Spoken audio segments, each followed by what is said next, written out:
नंदुरबार जिल्ह्यातील शहादा तालुक्यातील शहाणा महात्मा गांधी रोजगार हमी योजनेअंतर्गत वैयक्तिक विहीर मंजूर झाली असता संबंधित अधिकारी यांनी लाभार्थीकडून पैसे मागणी केली असल्याची खोटी तक्रार 7 तारखेला केली असता त्या अनुषंगाने आज शहादा गावातील एकूण 43 लाभार्थी व ग्रामपंचायत पदाधिकाऱ्यांसह हजारो गावकरी यांनी गटविकास अधिकारी यांना भेट देऊन संबंधित तक्रारीवर पारदर्शकता आणली।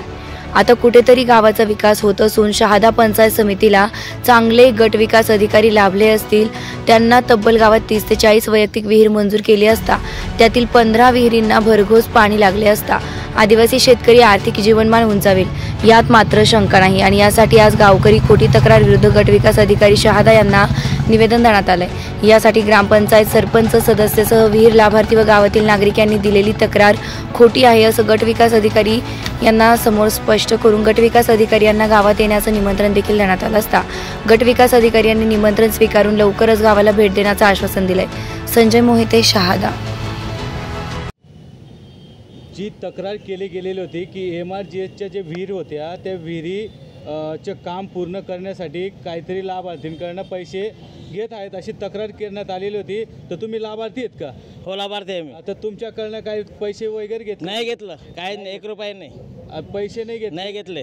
आणि मग ही तक्रार खरी आहे का खोटी? हे खोटे आहे। खोटी? मग तुमच्या तक्रारमुळे काम थांबलेलं आहे का? हो, थांबलेलो आहे। तुम्ही BDO साहेबांना काय विनंती केली? साहेब, आम्हाला एक विनंती आहे की आमच्या शहाणा गावामध्ये एक तक्रार आलेली आहे पंचायत समितीमध्ये। आमच्या गावाच्या अपोजिट जे पार्टीचे लोक आहे त्यांनी तक्रार केलेली आहे। ते आमच्या गरीब लोकांची एक शासनाने विहीर दिलेली आहे, पण एकदम ते सांगताय की जे गरीब लोकांना विहीर दिलेले आहे त्यांच्याकडून पैसे घेतले असे तक्रार केलेले आहे, पण ते खोटं आहे साहेब। आणि आम्ही पैसे नाही दिले, काहीच नाही।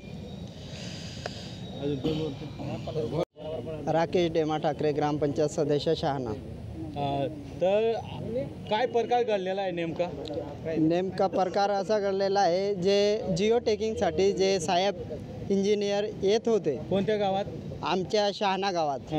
मग त्यांच्यावर असा खोटा आरोप केला की बिरसा फायटर संघटनेमार्फत ते सरासर चुकीचं आहे, कारण की ज्या संघटनेने आज आमच्या गावात विकास होत आहे त्यावरती लक्ष द्यायला पाहिजे होता, पण असा आरोप खोटा आरोप सिद्ध केलेला आहे।